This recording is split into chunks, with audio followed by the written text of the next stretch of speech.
માર વાડીમ તો હે ને બિલ્લીના ઝાડ ઉપર તો હે ને ચેટલાય બિલ્લા આયા હે હો. ઈ માહીન તો હે ને પવન ના લીધે તો ચેટલાય બિલ્લા ખરી જ્યા. તે બિલ્લા જોઈને વિચાર આયો કે હાલ ને બાને બિલ્લાનું શરબત બનાવી દઉં. તો હાલો હાલો બનાવી નાખવી બિલ્લાનું શરબત. તો પેલા તો હે ને દસ્તાહીન બિલ્લાને તોડી લઈશું. પછી હે ને બિલ્લાની સાલ ઉતાર નાખશું હો. હવે બિલ્લાનો બધોય પલ્પ હે ને તપેલીમ કાઢી લઈશું. પછી એની અંદર આપણે પાણી નાખી દઈશું. બિલ્લાના પલ્પને હાથે હીન મહરી લઈશું અને હે ને એને 15 મિનિટ સુધી મૂકી રાખવાનું હે. પછી હે ને એને ચારાહીન ગરી લેવાનું હે. પછી નાખીશું અડધી ચમચી હંચર, 2 ચમચી ખાંડ અને 1 લીંબુનો રસ નાખી દઈશું. તો આપણું બિલ્લાનું શરબત બનીને તૈયાર હે.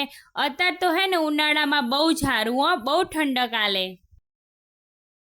બા કેવું બન્યું હે બિલ્લાનું શરબત? મસ્ત બન્યું હો. મસ્ત બન્યું હે ને?